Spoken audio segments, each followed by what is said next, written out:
ఆ వీరుడి కథ చెబుతా. వీరుడి కథ. తూర్పు దిక్కున కొండ దిగువలో ఒక పెద్ద అడవి ఉంది.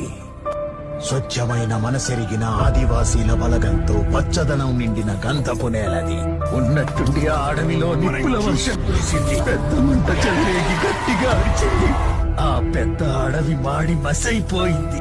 అయితే అదిరి చెదిరిపోయి సుక్కల్లో సందమామలాగా ఆకాశం క్షీరాంచుల్లో దాక్కొని కూర్చున్నప్పుడు జ్వాల కన్నది ఒక జ్వాలాపుత్రుణ్ణి.